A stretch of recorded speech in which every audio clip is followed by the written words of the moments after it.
Today I'm going to show you how to play Green Hill Zone from Sonic the Hedgehog.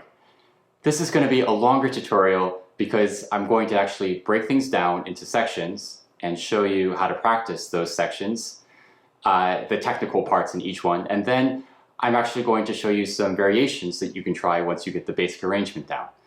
So first I'm going to play the basic arrangement for you a little under tempo, and keep in mind that even though this is just the basic arrangement, it's still pretty difficult.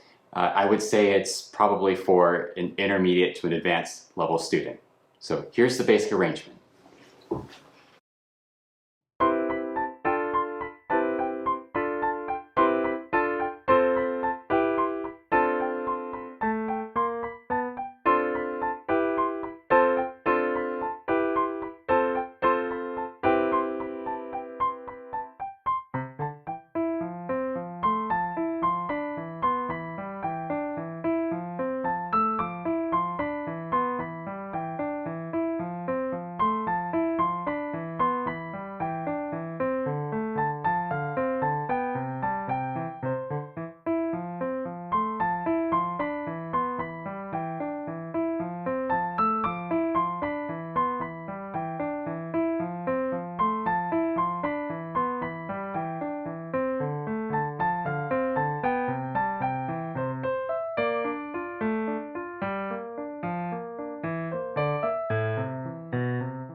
Let's break this down into sections. So there's three sections.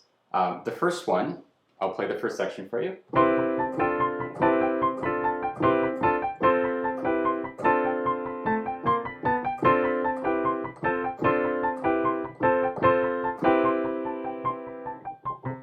So that's our first section.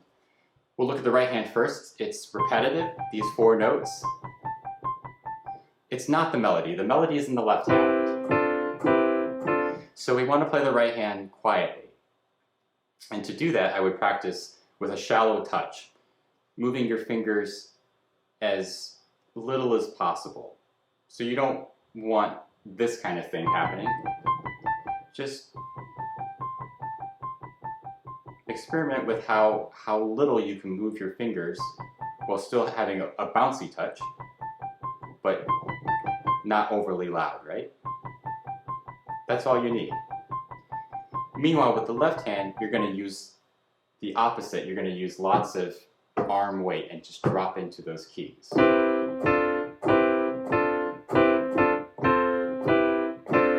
That way you get the weight and you get the volume that you need for that melody.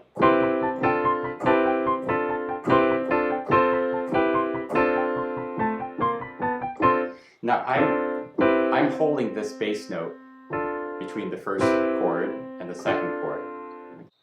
I think you get some of the syncopation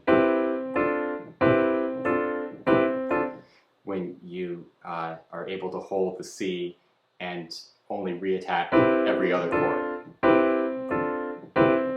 You get that sort of that rhythm that goes with it. So try that. One thing that you can do to make that easier is to really feel like you're anchoring the weight in your pinky. So as you let go of that first chord, you're just taking the weight and you're shifting it to the outside of your hand.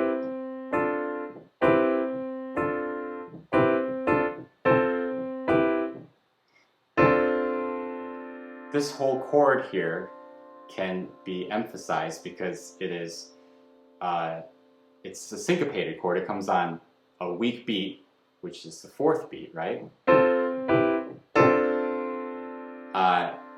So stylistically, it's satisfying to lean into that chord, but it also helps set you up to play that walking bass while still holding the chord in the upper part of your left hand. because this way you can anchor the weight with your thumb and use that to make that motion easier, right?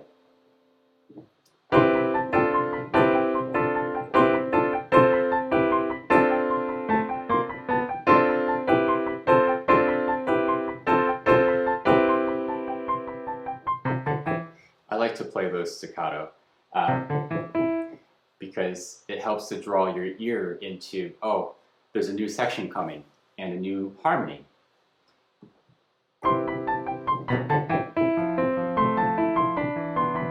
Now we're in the second section. It's kind of an unusual figuration that I chose for the left hand. The reason I chose it is because in the original game music, there's this happening. So I tried to include as much of that as I could.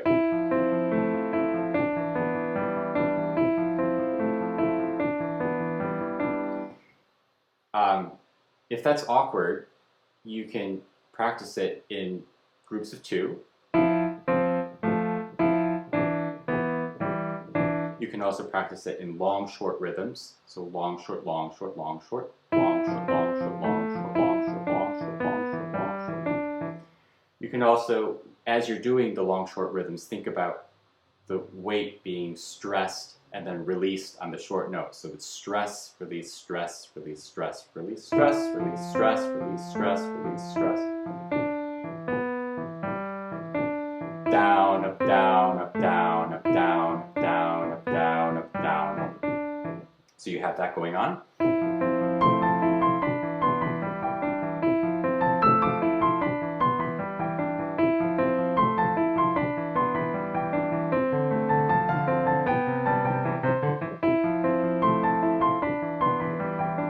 I also like to play this with a little bit of a bouncy articulation. It makes me think of, Sonic the Hedgehog jumping around and being light and buoyant, agile.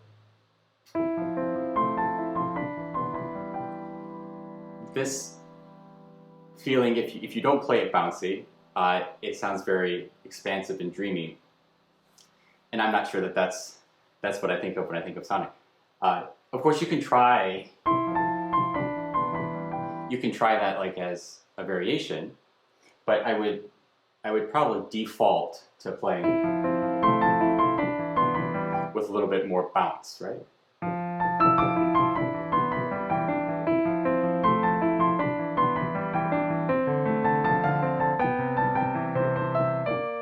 Now we're into the third section.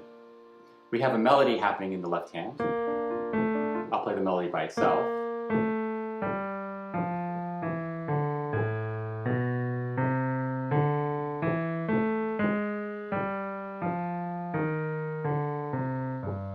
So we want to try to bring that out if we can. First thing is to get the notes down, right? So we'll block these. So in groups of 3, because the notes would be that, right? So if we block them in groups of 3, then these are groups of 2, and 2, then 3s again. 2, 2, 3, 2, 2, and then groups of 4 for these, right? We can also do these in long, short, short, long, short, short rhythms. So and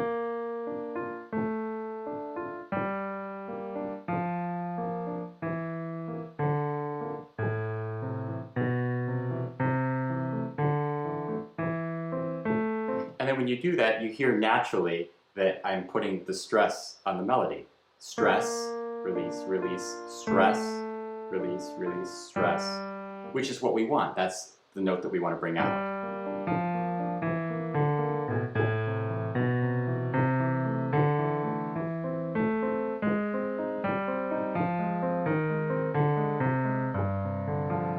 I'm also pedaling. I'm pedaling and changing on each chord. So I'm changing here, change, change, change, change, change, change, change, change, change, change, change, change, change, change, change, change, change. Right? So we put that all together. Sorry.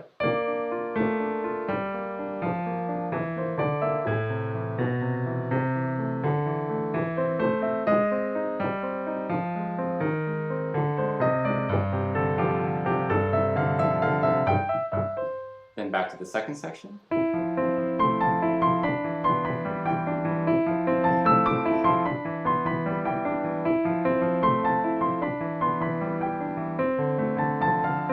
When we get to this, we can choose to end, and if we choose to end here, I play a C major 7 chord in the left hand, rolled.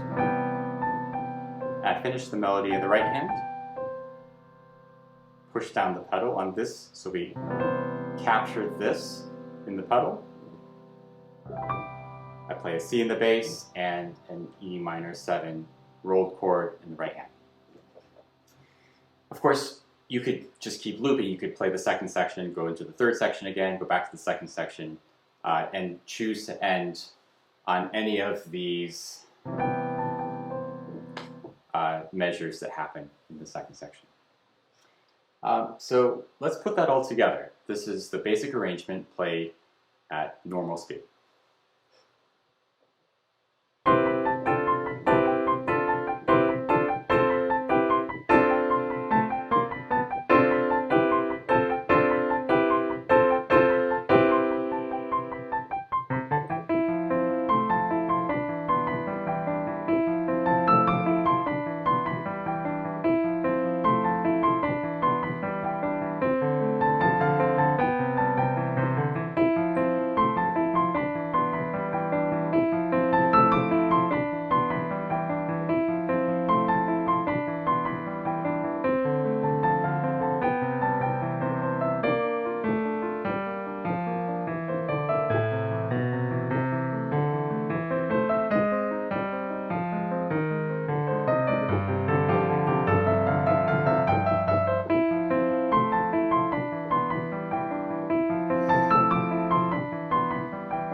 So that's the basic arrangement.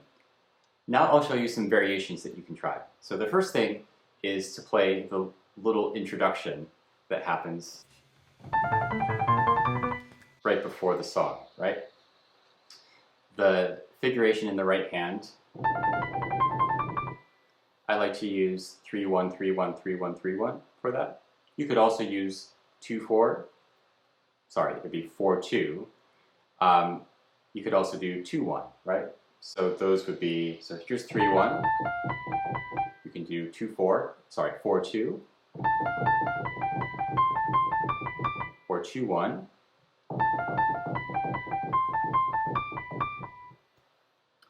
Whichever one you choose, there's two things going on that will help. One is you have a wrist motion, a wrist rotation, so you can practice that on a hard surface. There's also a little bit of finger lift that has to happen after you release each note, release each key. Your finger has to come up, not all the way, but it needs to come up maybe an inch, and needs to come up in one swift, direct movement like that. It can't be sluggish, it has to come straight up, like you're flicking a drop of water, right? And one way you can practice that is to practice it on the fall board. So when you practice, usually you're practicing the motion of coming down into the keys, right? So down, down, down, down. But on the fall board, you're practicing the motion going up, up, up, up, up, up, up. The first time you try it, it's going to be really awkward. Don't strain or hurt yourself with it. You don't need to do it with lots of force, but try to keep your arm and your wrist relatively relaxed and just practice that. It gives you an idea of what that feels like. This is a necessary component of playing down, is also releasing, coming up out of the key. So practice both of those, the down and the up. The last thing to think about is not to let your wrist be too high. It's hard to play when your wrist is high. If you lower your wrist slightly so that your wrist is at least as low as your knuckles here, right? The bridge of your hand, your wrist should be below the bridge here. You don't want to lock your wrist, but you want to use your wrist as a center of balance, center of gravity, right? And you're just going to let your wrist guide your hand in that direction. As you're rotating, your wrist is kept low, not super low, but low enough, and it just glides like this, right? So give that a try. The left hand, that's a difficult jump, so practice the jump by itself. Practice it with just the thumb, then with the chord. Then you can back up one note at a time. So if I'm playing just the jump, I can back up one more note.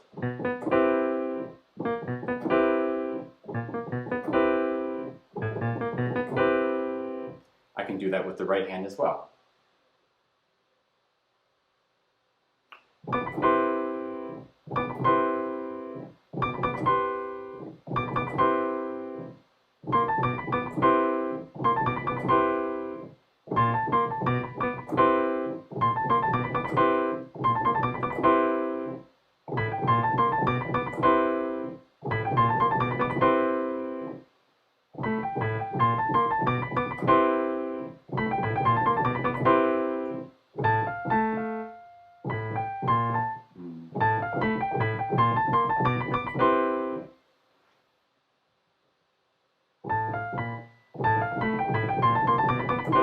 And then finally,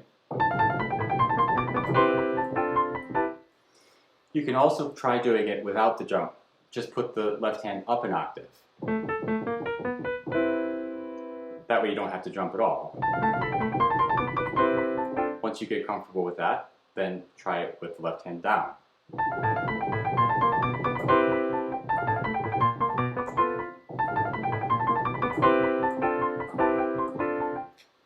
Let's jump to the second section now.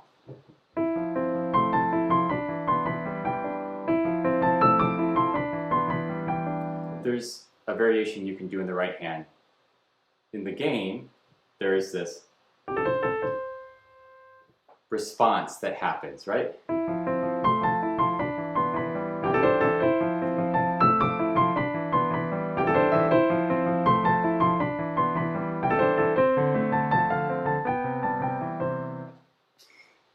Conveniently, it happens in the break. It happens here. So you can play this normally all the way until the last note. When you get to the last note, you'll have to pick up your hand and play the last note with your pinky. And then you can play that response with your first, second, and third down here, right? There's two of these responses and they alternate. So the first one is, and the second one is, and then it goes back to this. So let me put that all together for you.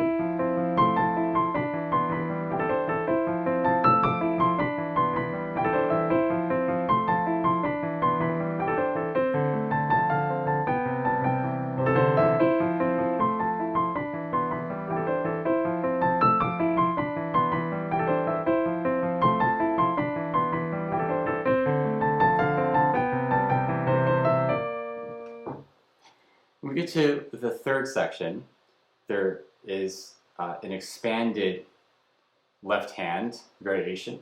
So instead of playing, which is essentially, one voice, you can double the melody in octaves.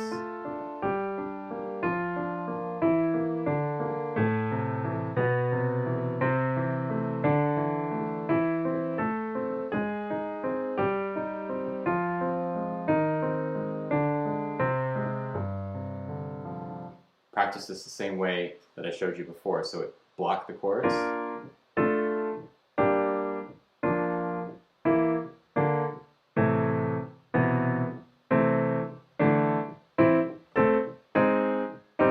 And again, you're thinking down, up, up, down, up, up, down, up, up, down, up, up, down, up, down, up, down, up, down, up, down, up. Something else to point out here, when you're playing, when you get to the one that goes upwards, it's not necessary to hold the bass note, that melody, the octave doubling, is not necessary. It's low in the register and it gets muddy, so you can just release that. So you have the octave, but then you can get off of it.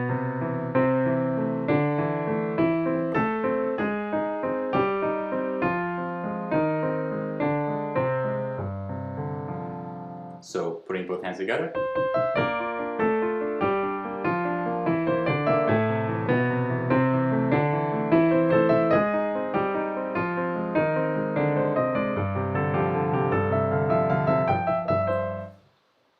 You can also do a variation in the right hand. In the game, there is this kind of music box thing happening. We can't play the exact same notes, but we can play something that sounds similar. So this is what I came up with. And then we'll stop there and then play the melody again.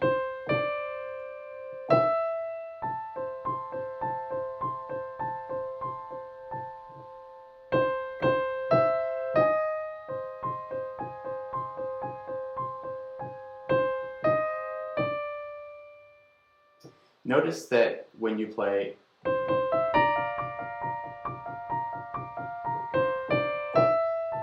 you have to change the fingering for this. You have to choose 1, 2, 2 on this. That's because in order to play this, you need to have your 2 on the E.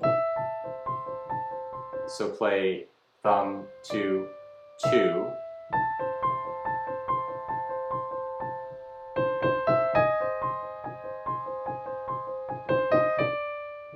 And then you want to try to bring out the melody as best you can.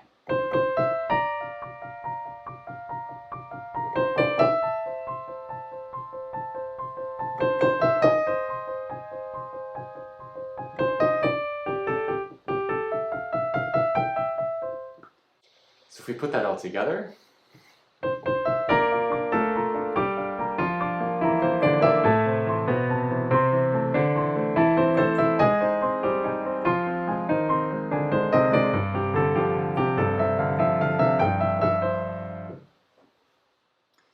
that's probably enough variations.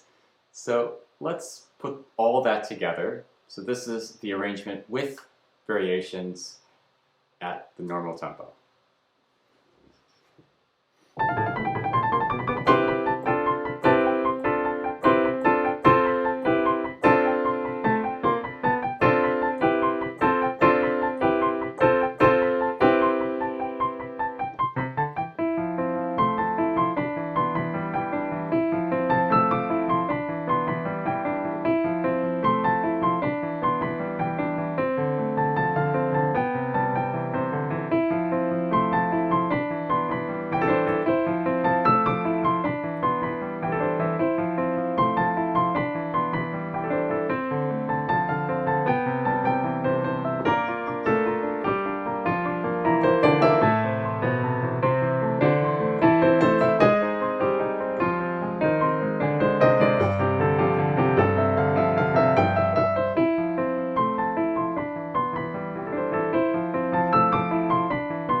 Green Hill Zone from Sonic the Hedgehog.